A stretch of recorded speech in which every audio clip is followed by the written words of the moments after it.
Nerd Skool is a member of the Queen City Podcast Network. Hey, fellows. It's the first night of another season. Nerds roll.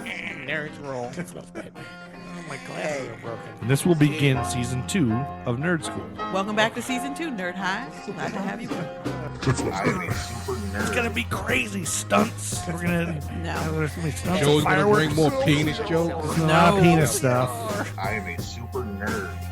The Nerd Skool Podcast. Starring Andy, Star Spangled Band with a plan.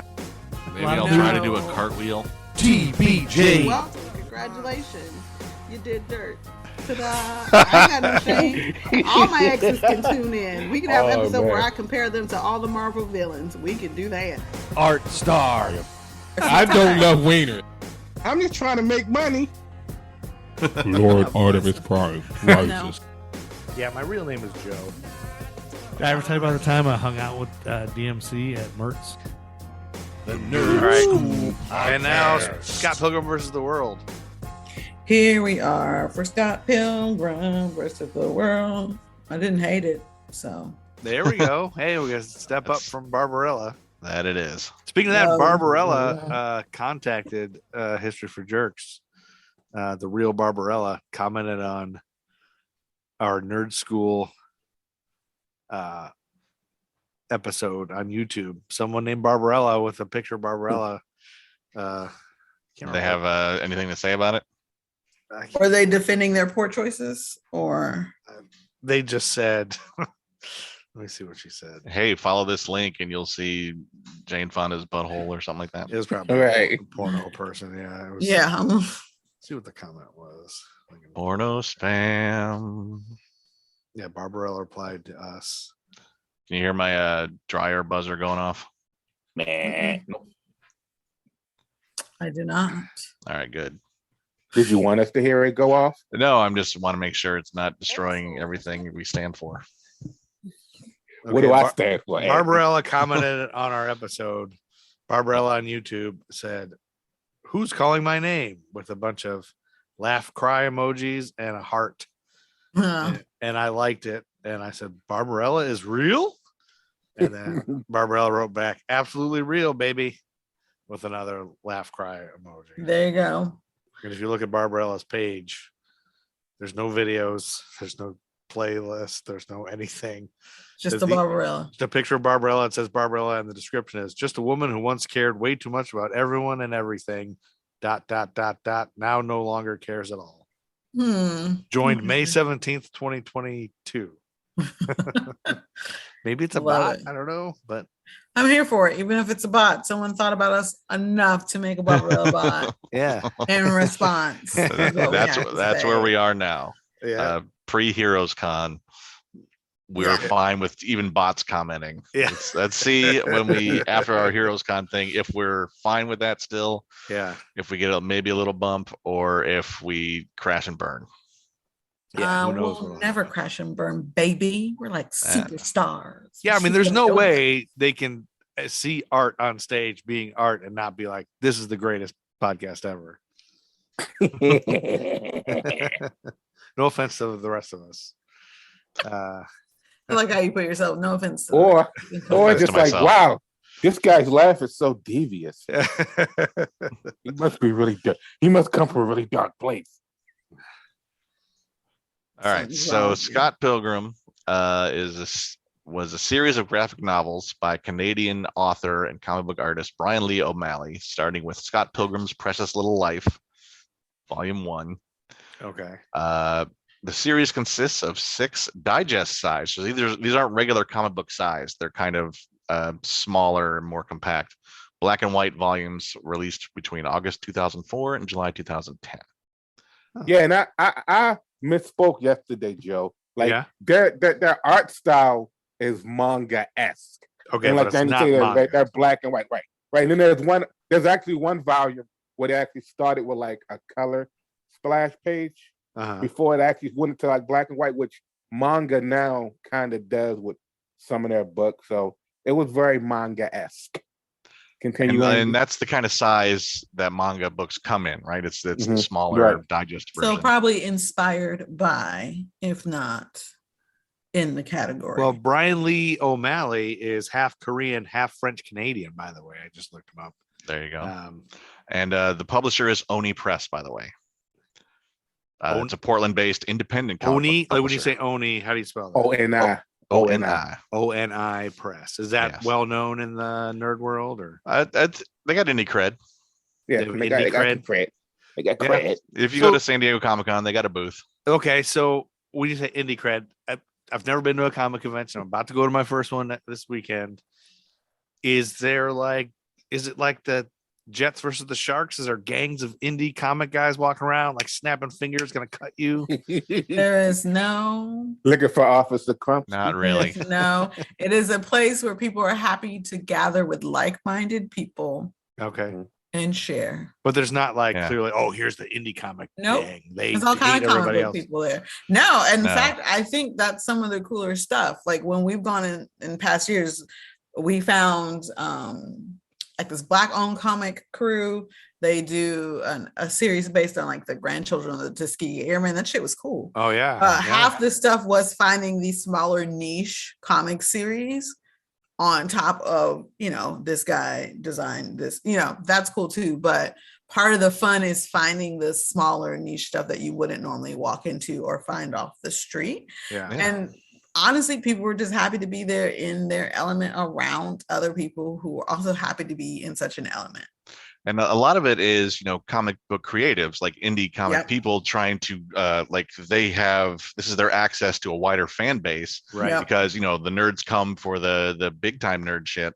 And then as they explore the convention floor and see the other panels and stuff like that, they can get exposed to new artists and new writers and new ideas and like be exposed to the wider array of stuff that's out there. And, And it's more than the comic book. So think any convention you've been to. So not only do you have the books, right? You'll have experiences. You'll have what do we have? We had a lot of artists or creatives who make art based on these things. That was a fun find, but that's their jam. So you're going to see your local creatives, a lot of locals, some not local, some traveled to do this, that are making new art, not just comic books, but like framed art that you can put in your house based on things you love. And badass Larry Hama's gonna be there.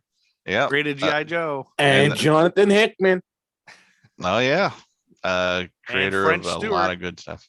Not French Stewart. Is French Stewart going to be there? Probably. He might be. You never know. But yeah, Joe just decided. You'll at some point you'll go to like Artist Alley where there's a lot of independent artists. This is how they make a lot of their money is on the convention circuit. Wait. Artist Alley, is this just a common thing in every nerd convention, or you happen to know? Most of them, yeah. It's that it's where like independent artists will come and like they can sell their stuff they've already done. You can actually pay them to and commission an artist you like. Yeah, you mentioned this before. Something. Yeah, you can commission them to create an image at the convention. You do that like in real time, like you tell them. Well, I mean, they're not necessarily punching a horse. You can say, "Hey, I'll give you whatever they charge." And I did a couple of where I had a series for a bit where I wanted a bunch of pictures of Black Panther beating up Batman. Yeah, and why haven't you? Why? Why? Why would you pit them against each other?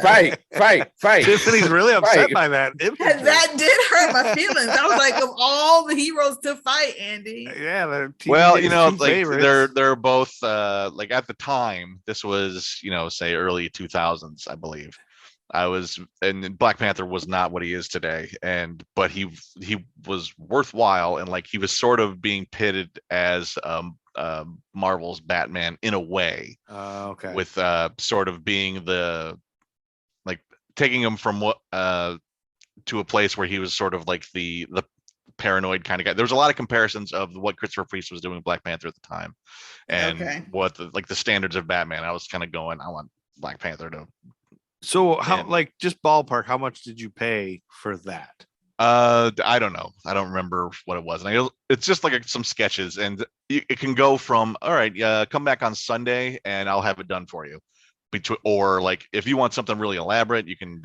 But like, just give me some kind of range. Are we talking like $200? Or are we talking like $10? Or $40 or something Not in between. $10. It depends on what you're asking for. Yeah. I mean, if you want something very detailed, it's going to cost more. If you want, like, there was another guy that was just hammering out real quick, like dollar sketches that are just. Well, I was really telling fun. Joe yesterday that John Romita Jr. has this thing in association with, I think it's a comic house called 4C Comics, where you can actually meet him, bring like, I guess, 4 other people with you. You can take a picture with your cell phone with them. He'll do like a 20-minute sketch or something like that. Or you can have like him like autograph some stuff, check out some stuff, but it's like $500. Oh, So, you know, that's a lot of money. Yeah, but it's not all. Not if you think about it. Not if you think about it. I got when I went prior to the pandemic, I've got one art piece for a friend based on Bob's Burgers. And y'all know I'm single AF. So y'all know I did not spend hundreds of dollars. I got some ready-made art from another artist that took like 90s Black cartoons and mixed it with 90s classics. I got a cool Batman sketch because it's me. Yeah, I didn't break the bank, but I also went in with like a certain budget. Now, so is there like a line for these people doing this? Like a big long line to do that? John Romita Jr. Have you would have been a into line. the convention center lately? Like it's huge in there. Like it's huge. There's you got stuff around the outer outline, and then you've got all these booths inside. Okay, I'm excited to see all this stuff, and we're going to be recording a live Nerd Skool visits Heroes Con throughout the weekend. So yeah, like John Romita Jr. is like a big name, so that's $500. Whereas like the guys in Artist Alley will have much more reasonable rates. They'll be like local people, whatever. That can do stuff. But don't be the person that goes, you're doing something you love. You shouldn't even get paid. You should just do it for free for the exposure. No, working in the arts, I would never do that. Yeah. Creative juices are not free. Yeah, don't be that asshole. That's just a general thing to everybody.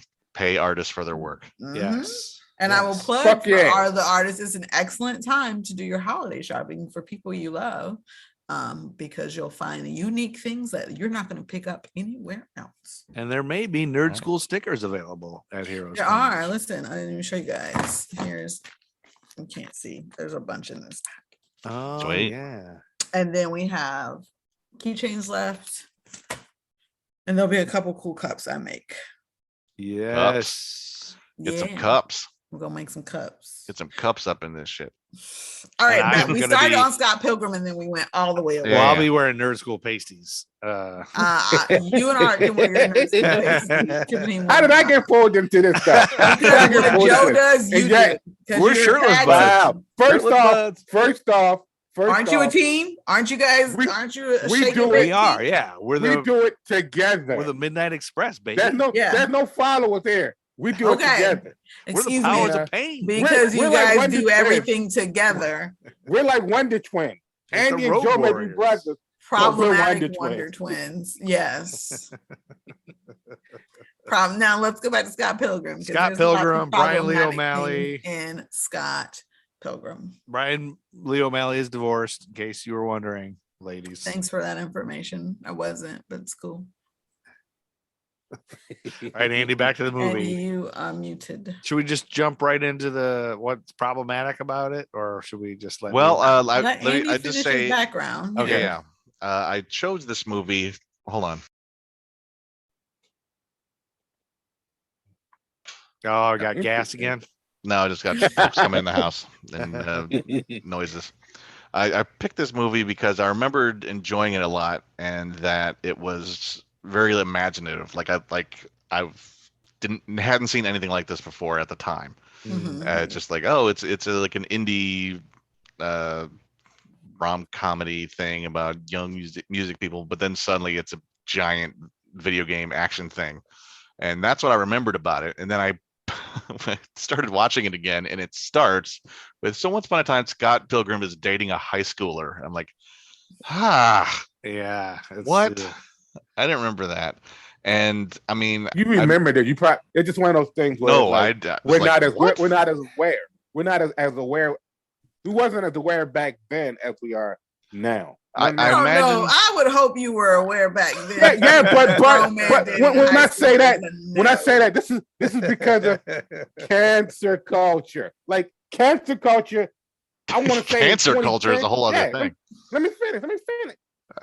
My fault. This is your show. I'm gonna let you add. All right. I know what you're saying. Like we're a bit more aware of things that are problematic than we might have been in 2010. We are being held more accountable for things that are problematic. We've always known that shit's problematic. We've just been boys will be boysing shit for way too long. Right. And so we are now holding people accountable for shit that most of us already knew was a problem. Mm-hmm. I.e., the character in the movie Kim knew the whole entire time shit was dumb. She's my favorite in this movie because she knew from jump. Yeah, absolutely. Kim, and this was which one was Kim? Is that Aubrey Plaza? Oh no, the drummer. Yeah. No. Alison Aubrey Plaza Tell. was the drummer was Kim. Yeah, drummer's the Kim. Drummer of the band. Aubrey Plaza was somebody else. She knew too, but she was her character was in this weird space where she was like anti-Scott, but also wanting to be around the bigger rock musician. Kim in the band was, I love you as a friend, but you're dumb as shit, and this is not cool. And why are we keep talking about this?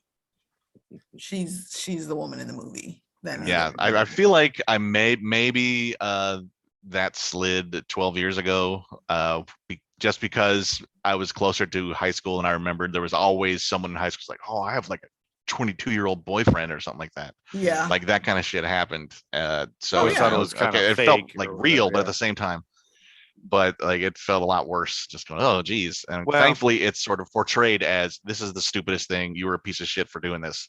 Well, especially now that we're all in our 40s, like it's gross to picture somebody dating a high schooler, because I have like Tiffany and I have children in high school, or just out of high school, and it's like that is disgusting and weird.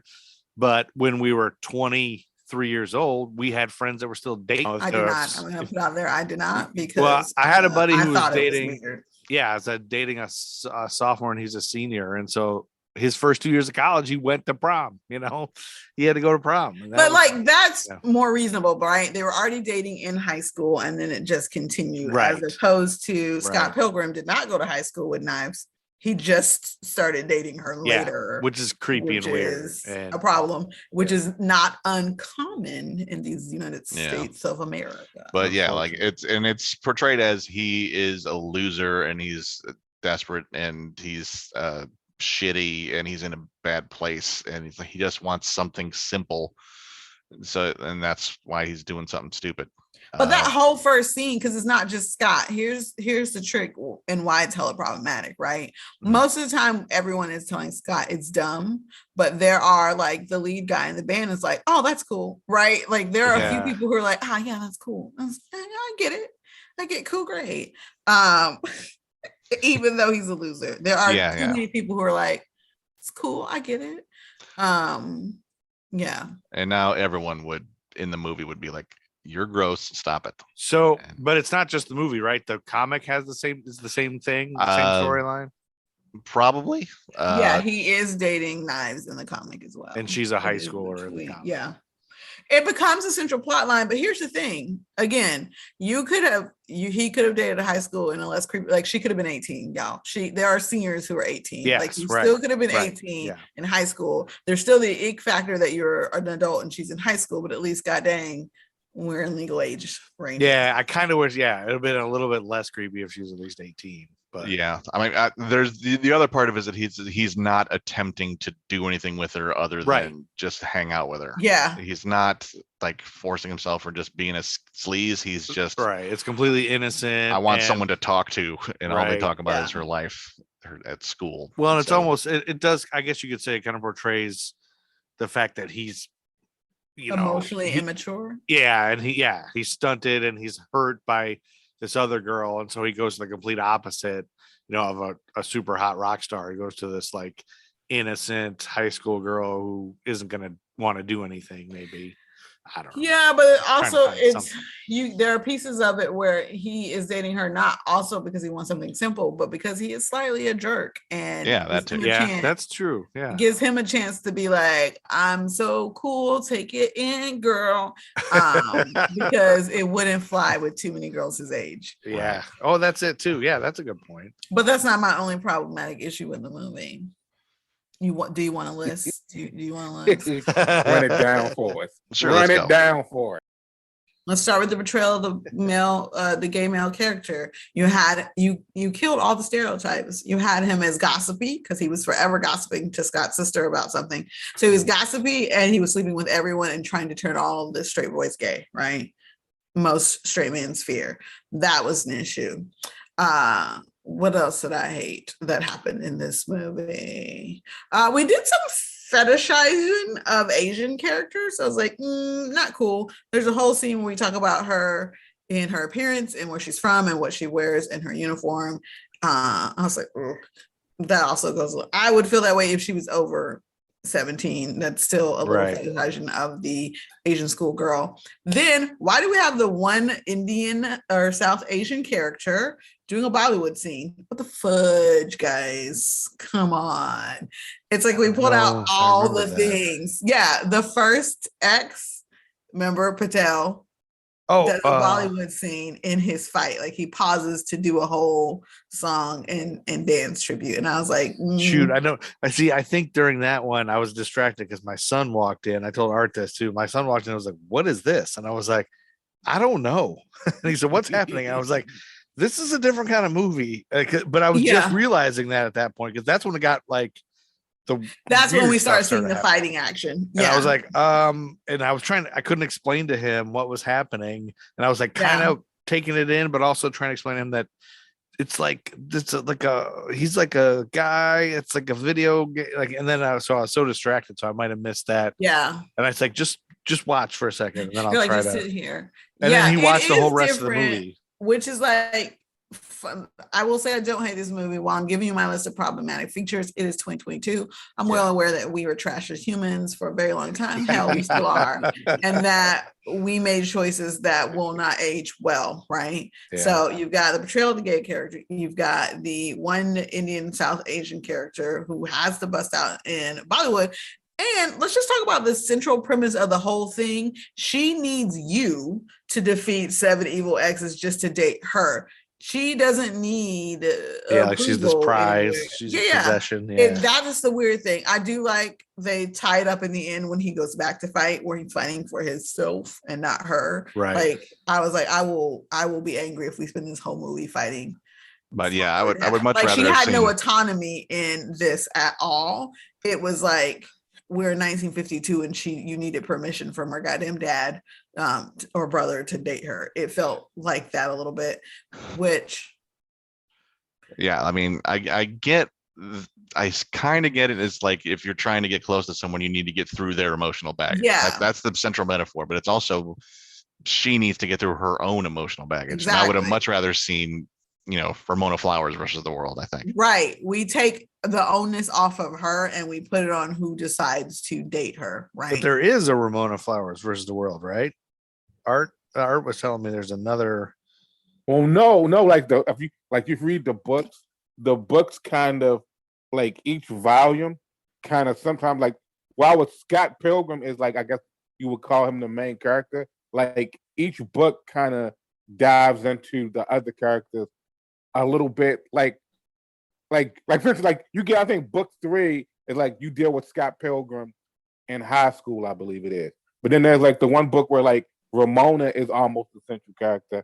Then there's like the first one kind of deals with Nas more. So like you get, it's not like the way that the movie was made. Like the movie was made, it kind of took most of the books. I think like the 6th book, I want to say the 6th one it was like the whole Game of Thrones kind of thing where it wasn't finished before the movie. I believe I read that, but it pulls from all of the books. Whereas if you're reading the books, you'll get moments where it's like, okay, this is Ramona Flowers versus or dealing with the shit in her world. Now dealing with the shit in her world, and Scott just dealing with this shit, but then he's also, he's there in each of their worlds, if that makes any sense. That would make I wish the movie had spent more time diving, because she doesn't really face it. Even in the fight scenes, she just kind of stands and watch, except for one where she like gets into the battle, right? Which is the other girl. But it's like, does she have some ownness in working? This is the cool thing about this movie, because it's video game-ish, right? Yeah. And then now we have in the video game world, now one of the big things in the video game world that's a big genre video game is the roguelike and the rogue. The roguelike and the roguelites, where the purpose of it is not beating the game, is getting as powerful as you can and completing multiple runs of the game. So you have, like, we're jumping, but like you have this thing where Ramona and Scott, when now tell them like go after them, when they're going to subspace, it's like the let's try again kind of thing. So it's like you're getting to like, even now, if you like Scott Pilgrim versus the World, the video game, like you literally have to play a run. There's no like, oh, I'm tired of playing this. I'm on the fifth battle. I want to stop and I want to pick it back up later. Like, no, you die. You don't usually continue. You start all the way over at the beginning and run through it again. Where like the battle will be the same, but like your experience change. You can get stronger, and like it's basically almost like his 1-up moment kind of thing. So it's just almost like it's one of those things where, like, movies, they make movies and they kind of leave them open-ended. So like, hey, if we want to make a sequel, we can dive into like, okay, Ramona's going to find herself and Scott's going with her. Because like, so now it's Ramona's world. But even that sounds icky. Like she's got to go find herself while he battles through shit. No, she can be tough as shit and battle through shit too. Like I want some kind of conscious, and while the books exist and there is a bigger picture, I feel like the movie just flaked on. There are some definite badass womenness that happens, but not enough happens in the movie, right? Because we're watching the movie and that's what we're judging. I feel like the movie left out enough. And I love all of these actors. Love. We got the Punisher. Listen, Captain America. Love. Yeah, like, that's another thing. Let's just go through this cast. We got Yeah. Captain America, Superman, Captain Marvel, Adam. Is that guy gonna what? Brandon Routh was the Adam in the Arrowverse. And he was also Superman. And he was also Kingdom Come Superman in the Arrowverse. That's right. You've got a lot of people who went on to become superhero types. Yeah, love it. I freaking love that part. And I'm not bashing the movie. I do think when my cat is being an asshole, sorry. When we watch the movie, knowing some of what we know about the comic books and thinking about the missed opportunity for her, because we get Scott going back to deal with his shit. But let's be real, we never address Scott lives in a small place sharing a bed with his roommate. An air mattress. And then like the whole like, I don't want you gaying up the place. I'm like, whoa, dude. Like we never addressed Scott's shortcomings, and we spend so much time on Ramona's baggage. I'm like, yo, dude, you got some as well. And then there's one bit in there where he's like, are you even allowed to do that with your culture or something like that? Talking to Knives, I think. I was just like, ugh. But I think at the time, this probably thought we have a major gay character, we have an Indian character, we have all this representation. But then if they're just one note, it's not, and it's just like the stereotype of that representation. Then it doesn't quite get the job done. It was funny for me when my son walked in, because he's in high school right now. He's 16, and I realized in this movie that Michael Cera reminds me of him because of the way he talks. My son's very soft spoken and very like quiet and sort of whatever. And Michael Cera is Michael Cera in everything he does. He's the same character in this as he is in Arrested Development. Everything I've seen him, he's just Michael Cera. I was like, you're kind of Michael Cera. This is you. And I was like, maybe this movie's about you. His best buddy is a gay guy, and I was like, and his best buddy is a gay guy who talks about sleeping with everybody in the world. And I was like, this guy's sleeping with everybody in the world. And so you're gonna end up on an air mattress with your buddy. It was kind of, and he thought that was hilarious that he's like, they sleep on an air mattress together. And then and then I told him about that scene where he gets that death threat email and he just says, boring. It's like, he thought that was where he's like, this is boring. Yeah, he's like, I didn't read it all. I skimmed it. He says that later. It's like, and he goes, what do you mean he skimmed it? And I explained that to him. He's like, he thought that was hilarious that he was getting a death threat, that he thought he was too bored to read it all. Yeah. But then, and there was something else that reminded me of him too that I can't remember. I was like, maybe this movie's for you.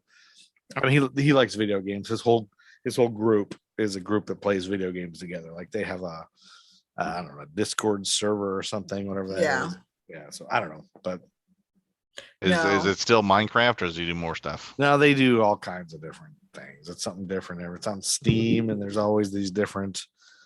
Sometimes he plays Goat Simulator, where you're a goat licking people. Like that's a thing. That's crazy. They're like a whole series. Like they're like 4 or 5. You lick somebody and your tongue gets stuck to them as the goat. You can drag like these non-player characters. It's like this. So who decided this shit is they have like rubber band physics, and it's like you're destroying stuff and farting out shit. Yeah, you're just a goat destroying things for there's no reason. You get points or whatever, but it's like GTA, but a goat. You're a goat. Yeah, the goat. Yeah. You might want to check and make sure he's not like streaming or something, or maybe he's becoming a streaming star or something. No, I know he's not televising his stuff. I know he's not doing anything like that. Yeah, no. Right. Can I tell you things I like before we talk, so that it doesn't make Tiffany just the raging anti-everything? Yeah, let's say what you did find redeeming. And I will say, just about your point about finding the problematic things, I think if you look at any movie from that era and before, we'll find stuff. I mean, I was just surprised how much from just 2010. Like some days I think 2010 was yesterday. Like I feel like I just moved to Charlotte, and that's when I moved here in 2012. So I'm like, right. Oh, it's 2022. It's a long time ago, 2010. So I was surprised there was that much in just that little amount of time compared to the 60s, like where we were like, oh my God, what? So it was less than the 60s. So yeah, go ahead. Let's tell us what the good things are. And the trick is, and God bless it, if you're ever listening and you're like, oh, Tiffany talks about these things all the time. One, I talk about it because if you don't point it out, we just go on merrily in the same system of, oh, boys will be boys. Oh, Hollywood was Hollywood, wherever. Like we're learning now that the people involved, like we just talked about, Barbarella, Jane Fonda did not enjoy shooting that movie. It was not good for her. It was not great for her, right? So recognizing and talking about it now, even though in the time it was cool to be sexually liberated, which it still is cool. Listen, do you safely and not endangering anyone else. But safe sex. Yes. PSA from TBJ. Safely without endangering other people. Consent is key. Wrap it up, y'all. Wrap your wiener up. But I think I point this out, one, to our audience, and in general, dear listeners, if you know me in real life, I will spend just as much time in real life pointing out someone's microaggression, because if you don't, they'll keep doing it to someone else. As much as I love Michael Cera because he is who he is, god dang it, and I will watch it because he is who he is. Right. I did like I love the weird style of it being a movie and video game at the same time. Like that is something different and new. Like Andy said, the reason he remembers it is because it was odd and different and interesting. Like that's the same. I still find that the same. Like I said, love the actors. They're all good. They're great people. They're great actors. I wouldn't hate it. And I do like the idea of, here's this loser guy who can't commit to anything and can't move forward truly. And is just lost and stumbling through until he finds something to focus his attention on and grow. Like those elements are good, but Yeah, I'm not gonna rave about Scott Pilgrim, but I won't put it in the trash can like Barbarella and Ramona Howard the Flowers who was the actress that you guys all know her? Mary Elizabeth Winstead. She played Lucy McLean, John McClane's daughter in Die Hard 4. She Okay, played she's now the married to Huntress Ewan in the McGregor. Birds of Prey movie. What did you say, Art? She's married to Obi-Wan. Really? Tell me, Yeah. Obi-Wan. Sir Yeah, Alec I really Guinness? hope. No, No, Ewan. I didn't know she was married to Ewan. See what I did there? Yeah, she is. Oh, I didn't know she was married. They They've just been got dating married. for like a few years. I feel like I know her from something, so I would probably know her from the Die Hard thing. She's not like super famous, or She's been in a lot of stuff. She was like the Yeah. Birds of Prey movie. She was the Huntress, and we'll probably eventually get to that movie. If we She's have like one of time. those people you know, but you don't know. You don't that's know. how her it name. was for me. I was like, oh, I feel like I know, know her, from but you don't know her something. name. She was in She was good. The Grindhouse movie, Death Proof, Quentin Tarantino. She was like in a cheerleader outfit there, but yeah, she's been in all sorts of stuff. And I really wanted, after Die Hard 4, which I enjoyed more than I probably should have.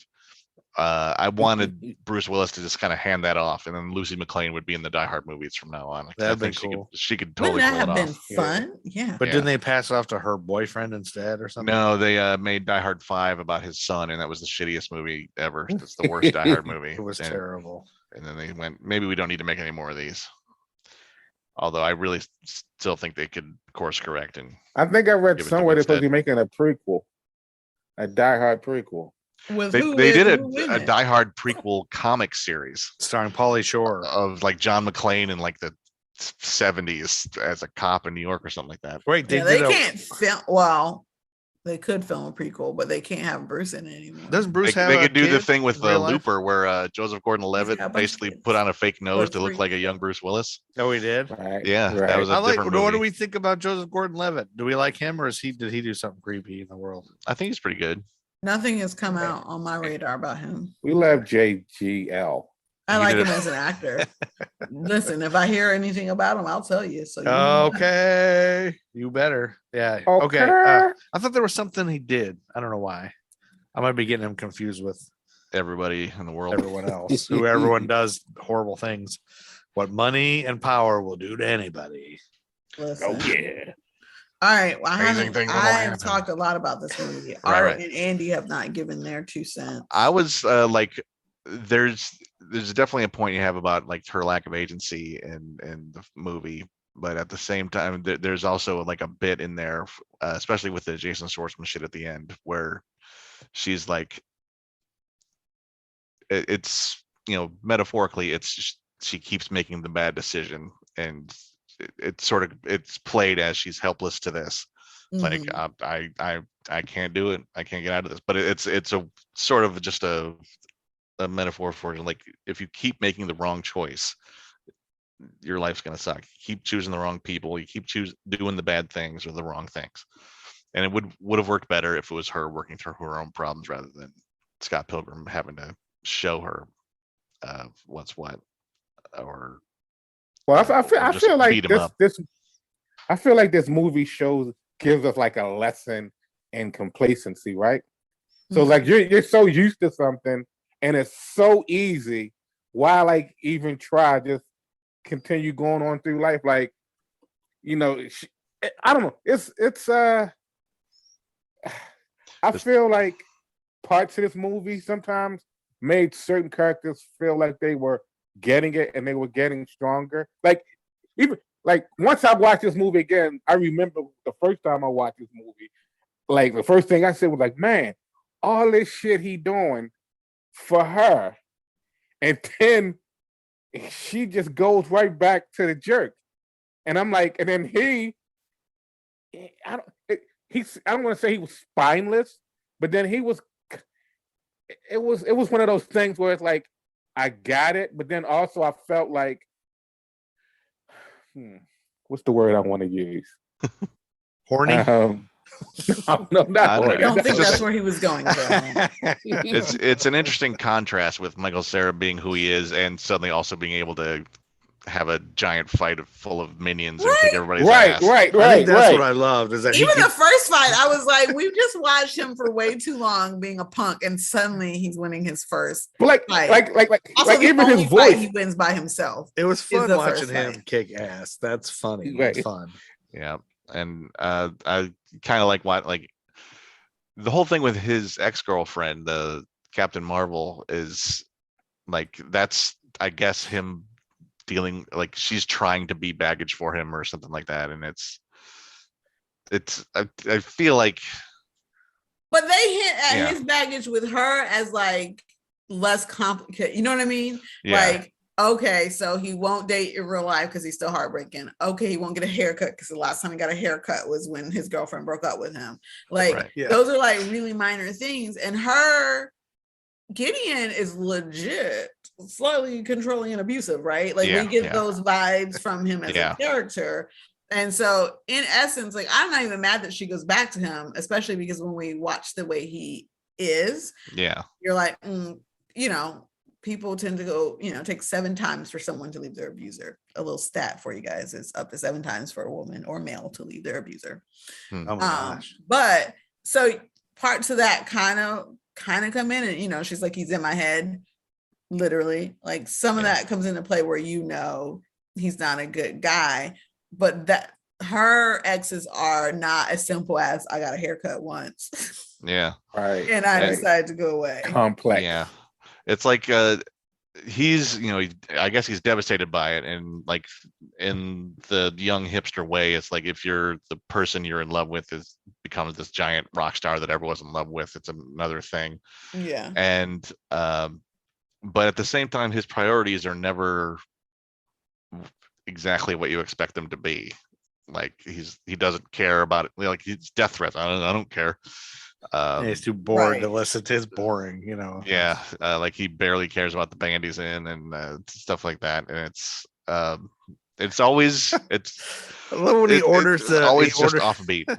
It's funny because in 2010, you know, it's more funny now that now you can do that. But he orders the Amazon package and then he's waiting by the door for it. Like, did you just order it right now? And you're waiting at the door.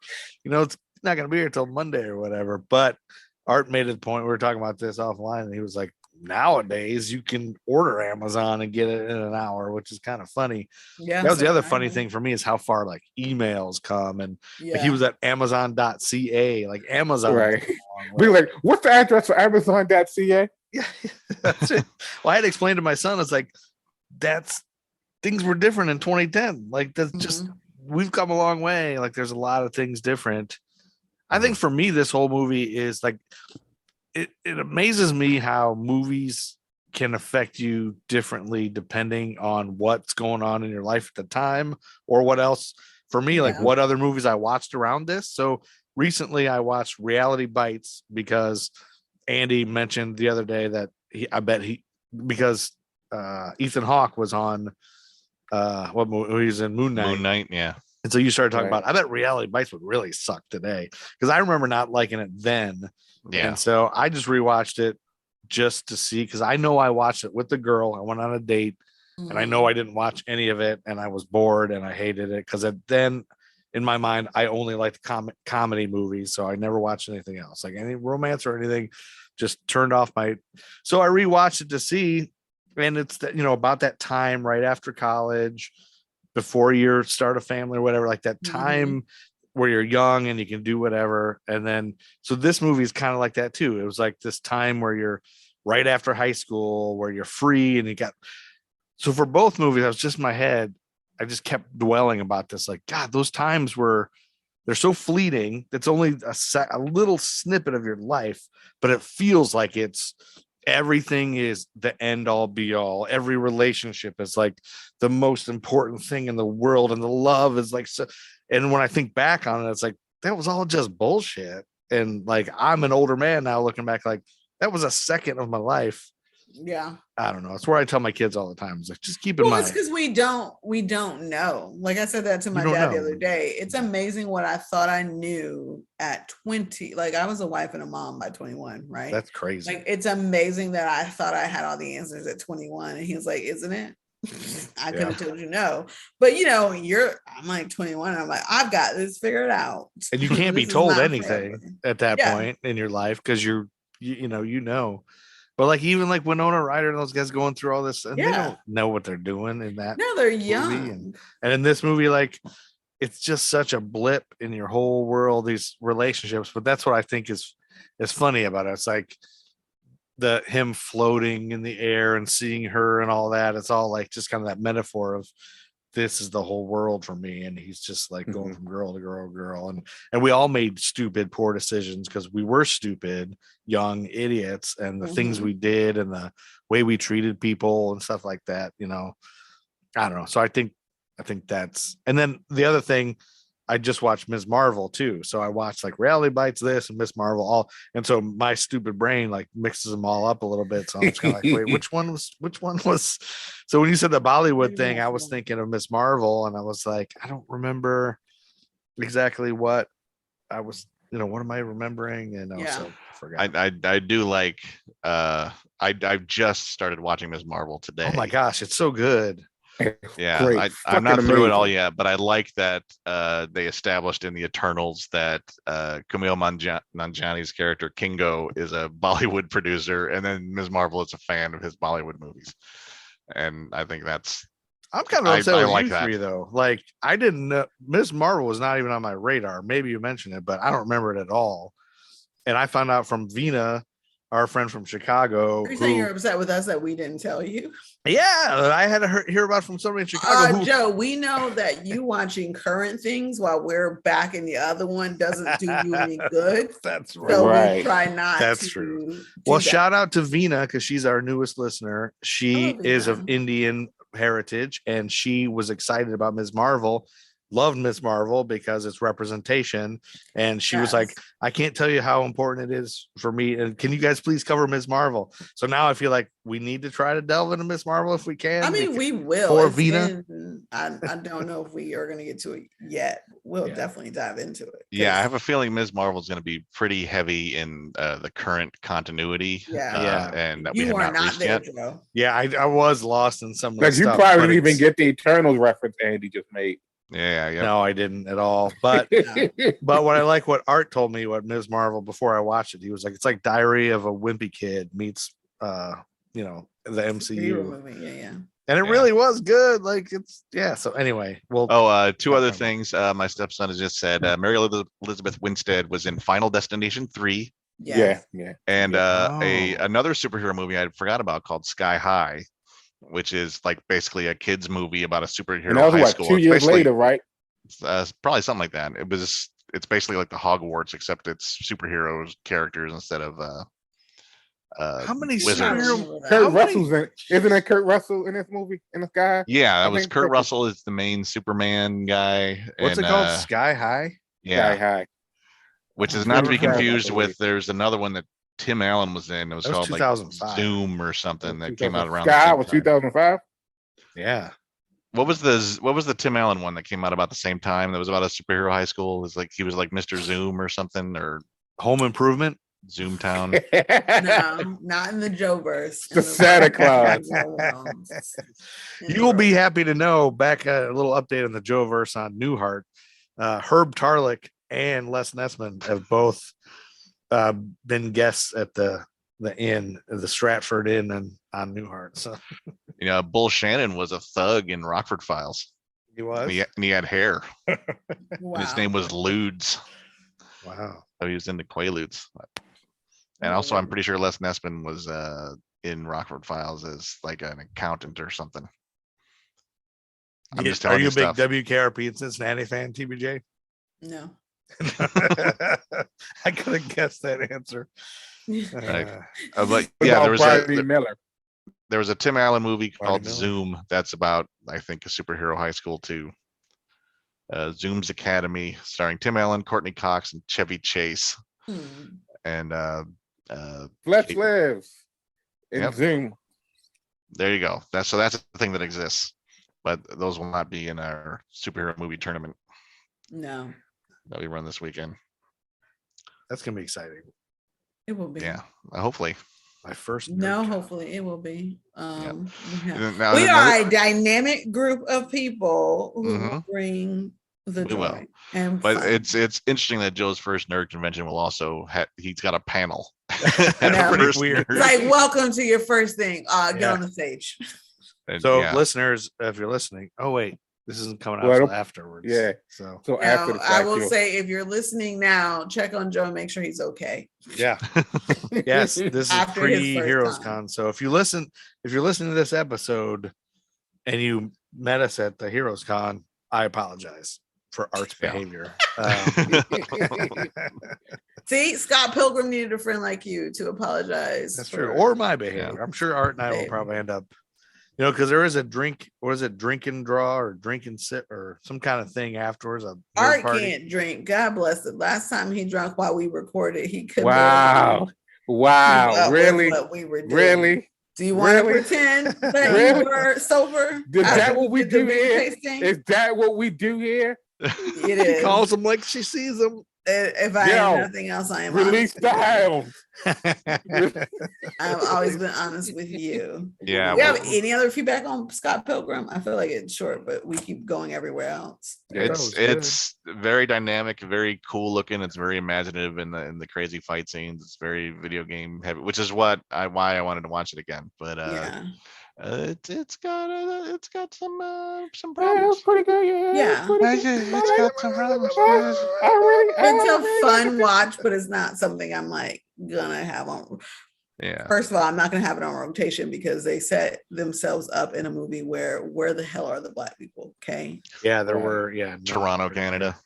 Oh, Right. Toronto. There are Are black there people in Canada? Toronto. There are people This is living like in the watching sticks. Friends. When people ask me why I don't Yeah. watch Friends, I go, they lived in New York City, and where were the black people? There was no Well, black Aisha people. Aisha in Tyler, this. the lovely Aisha Tyler showed up towards the end there. Yeah, like One season time. 10, There's yeah. Ross dates two different black women during the entire series. One is Aisha Tyler. I can't remember who the other one is. I only But- care about Aisha Tyler. It was Isabel Sanford. Is that who it was? Or are you Yeah. just naming names? That's me. That Isabel Sanford is Wheezy Jefferson. Wow, you're fired. He might have. Um, You don't No, know. he dates someone else. But for me, same thing with Scott Pilgrim.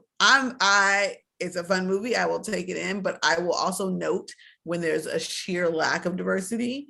Like I said, you have one person of color, really, and that person of color has to do a thing. Again, oh no, we have three persons of color in the entire movie. One's 17-year-old, one's her friend, one's the Indian ex-boyfriend, who, again, Tiffany actually likes Bollywood movies. She watches plenty of them. But when you have a cast of characters that is hella white, and that's the one thing that one person who is different does, that's questionable. So I'm not like, yeah, I gotta dig into Scott Pilgrim. But it's a fun watch, and I won't throw it in the trash can. I do have one question about Scott Pilgrim. I don't know if you'll have the answer, Andy, or maybe Art or Tiffany, maybe any of you. But was this in 2010, from what you can remember, when this came out? Was this a well-known comic that everybody's like, yes, they're making it into a movie, or was it a what's this? And now we know about the comic, or I did think it have it hardcore was. fans? It's an indie comics, because it's not like a superheroes thing, and it's from Oni Press. Yeah. So, but I think I believe it had indie credit at the time. It was kind of blending. It's like- it's comic like- books and video games in a way that hadn't really been done before in a romantic comedy style. So there was a lot of people that were like, yes, but then Well, Yeah, it's yeah, also but like Pilgrim when- had its fans. there's probably enough people too that were like, what the hell is this? And then bought It's the also comic. like it's like the Kick-Ass movies, right? Like not a lot of never heard people of knew that. what the fuck was Kick-Ass was, but like Yeah. Kick-Ass, you had McLovin in Kick-Ass too, Yeah. being like the villain and shit. So it's like it was one of those things where, nowadays I think a lot of movies like this, they don't necessarily put in the theaters now. So back then it's probably like, okay, here's this movie that's going to come out because people do a lot of theater viewing. Where like now, Yeah. something like this would probably be like video on demand kind of thing. So you would watch it, but it'd be like, let's say you're scrolling through Apple the Apple Store or Apple Google TV Play or or whatever. some shit like that. Like, oh, it pops up. Or Netflix will do it and be like, But oh, even here's that what's coming. is different now. Like it used to be straight to video or straight to whatever was a bad thing, but I feel like Right. since the pandemic, But now, I don't even think it would. You have to remember the Michael Cera era. Like we definitely had an era where he was in Juno. amazing Everything, yeah. movies. And I think because I don't think people were like, ooh, my comic book that I like is becoming a movie. I think most people are like, ooh, Michael Cera. And I'll go watch this because he's been the funny young man of the moment, right? yeah, And then we add in learning about the comic book and all that. I think that was your better bet because I don't know if y'all remember, I remember that whole phase of Michael Cera because we had Superbad, we had Juno, we had Nick and Juno, Nora's Infinite yeah. Play. Like, it was a What happened to Cera Diablo era. Cody? I think she's doing something on TV now, but Scott Pilgrim He is. won awards like 2005 O'Malley won like a award for being the best emerging talent as nominated there's Harvey Awards and then there's the Eisner Awards. The Eisner Awards are basically the comic book Oscars, named after Will Eisner, one of the pioneers of the whole medium. He won the Eisner Award for Best Humor Publication in 2010, the year this came out. So yeah, like, and it had a lot of indie credit. It was on like Entertainment Weekly's 2007 A list. The Onion's AV Club was interviewing him, and yeah, it had a lot of. It did its thing. It had Good enough press. clout to get a movie made, Yeah. and not a lot of indie comics get that. little trivia tidbit that in 2010, Michael Cera contributed mandolin and backing vocals to a Weezer song, "Hang On," from their album Hurley, and he also toured and played bass in a band called Mr. Heavenly. And so, and they said he actually played bass and sang backup songs during Scott Pilgrim versus the World and Nick and Nora's Infinite Playlist, I guess. So I didn't know that. Oh yeah, And in Juno, he does a lot of singing and stuff.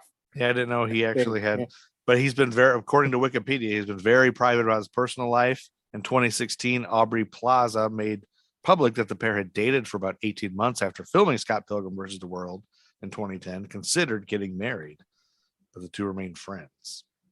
And I guess in March of this year, Amy Schumer accidentally revealed that Cera was a father, though the child's name, date of birth, and mother were not disclosed.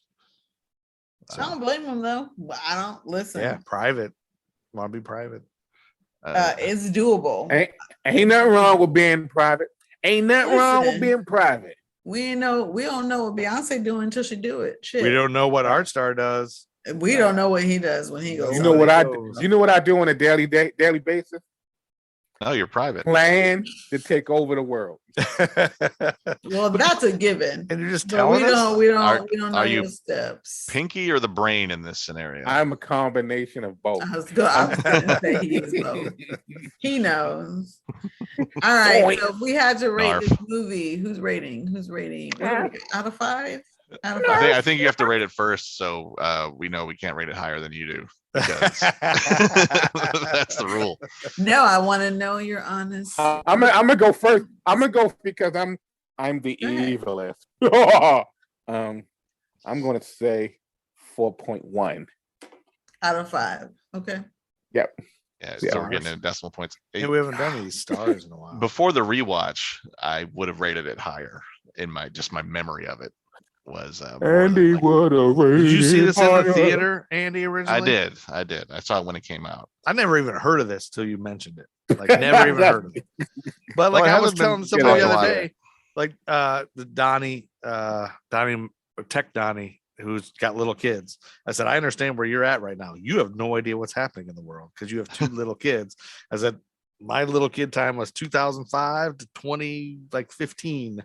I had no idea what pop culture was for adults. I had no idea what was on TV, movies, never saw a movie, never went out. You know, if we got a night away with the kids, you go to a bar and you get drunk and you get home by 8 o'clock and you're in bed asleep because you just like, ugh.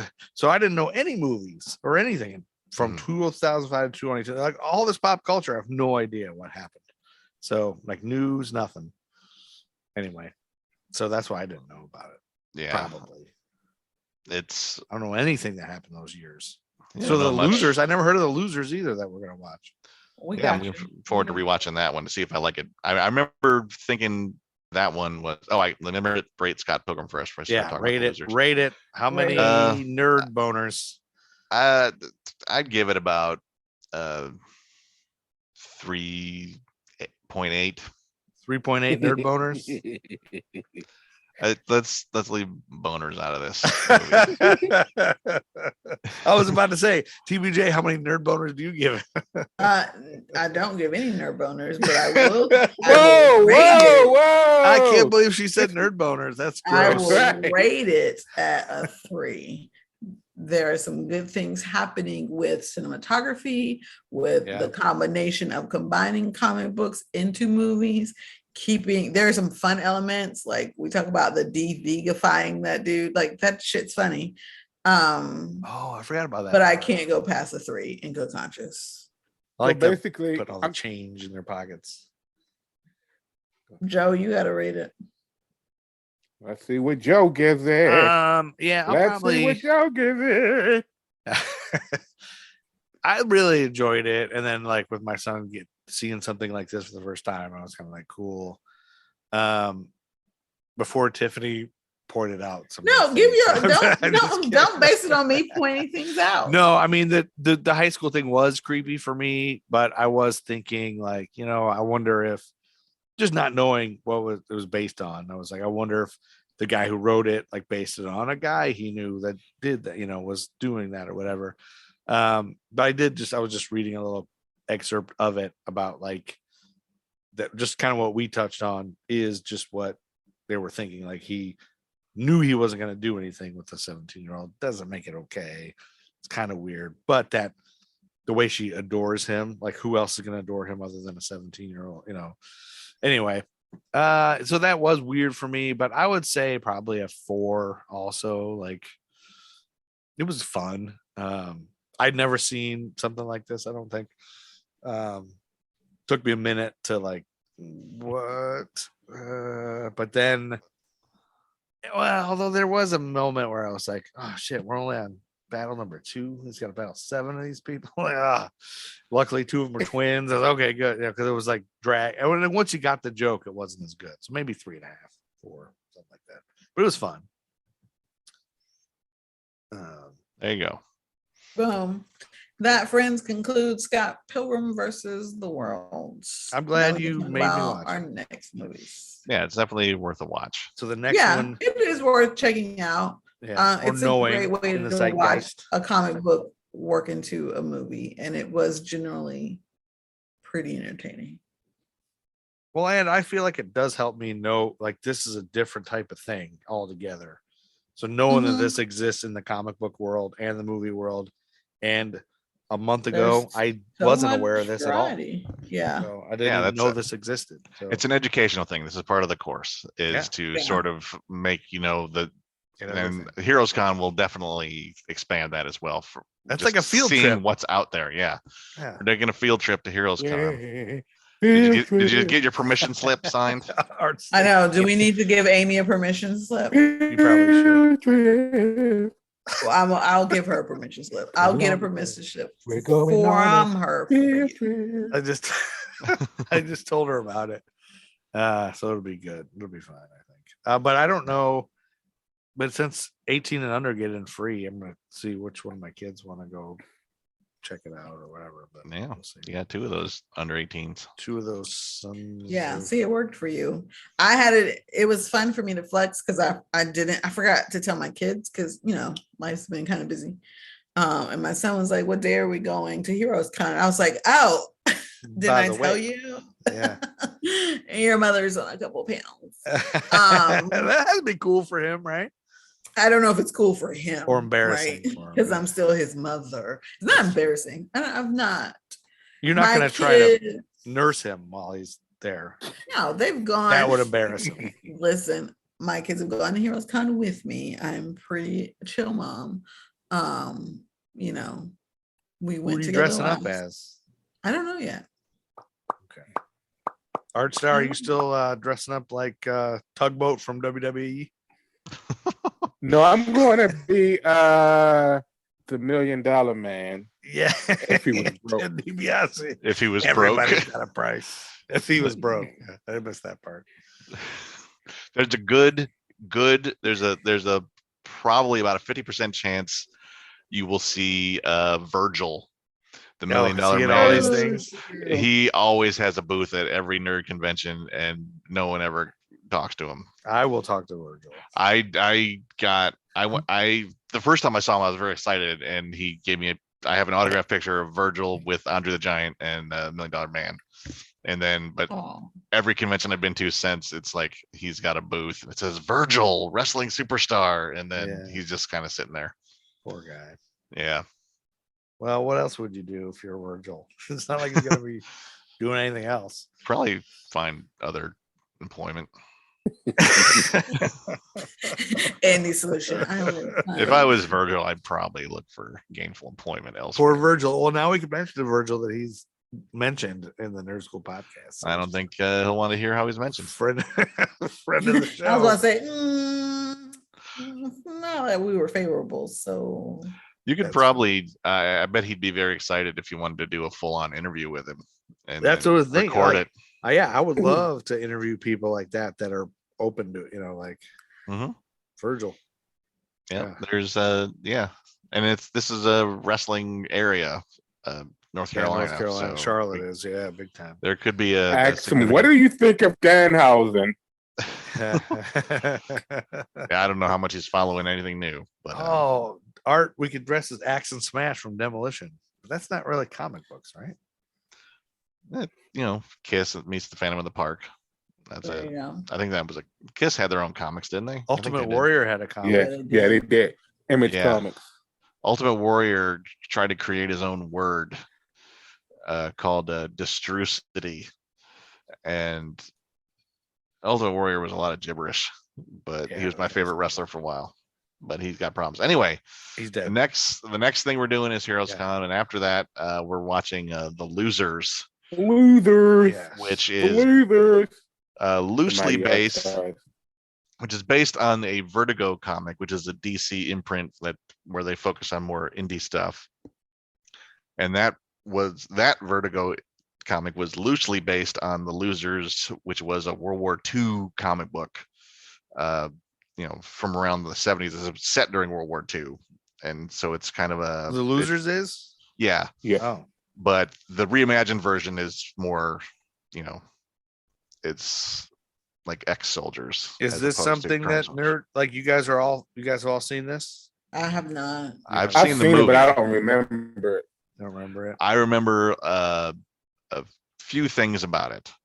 I remember Chris Evans is in it, and he did a couple stunts in there that made me he had been announced as Captain America, but the Captain America movie hadn't come out yet. So I saw this, and he did a couple of stunts in there that made me go, all right, I can see him as Steve Rogers. But he's also way more in the comedy zone, closer to the Human Torch, if you remember how he was in Fantastic Four, Rise of the Silver Surfer. He's a lot more comedy or comic in this movie. And it's also, and I remember Jeffrey Dean Morgan looked old in his fight scenes, like he can't move very well.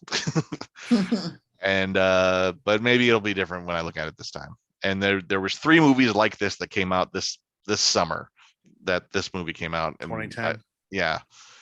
And it was like the A-Team movie and the Expendables came out. It was all about paramilitary ex-soldier dudes getting together and doing shit.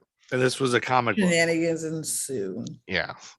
There was A-Team starring Liam Neeson as Hannibal, and Bradley Cooper. That one, I had a lot of fun with that one. Bradley Cooper. Where this is streaming again? I don't remember where that's streaming. HBO Max, I believe. Okay, thank you. Cool. All right. I'm excited to revisit this and see if I like it better. Yeah. Well, we got a couple I'm weeks sure to do you it. will, because I chose it. So. Yeah, that's true. Yeah. All Weeks to get this done, and let's get it done, and then you're done. And then and then Big Hero 6. Woo! Yeah, that's a great one. Yeah, it is. So, all right, nerds. I think it's time to get out of here. All right. later. See you, Heroes Con. Swallow your pocket protectors. They don't see we in the streets still poor. Still more incarceration of my kinsmen by the prisons and people thinking this election to end in racism. Proud over pessimism, glad to see Obama, but don't expect me not to speak out when I still see problems. The Nerd Skool Podcast. QueenCityPodcastNetwork.com. Listen, people can make fun of me for my holiday movies all we want to, but I'm like, are you alive? Did I fuss at you today? Did I yell about anything? All right, then. You're welcome. You better thank Hallmark for keeping me safe.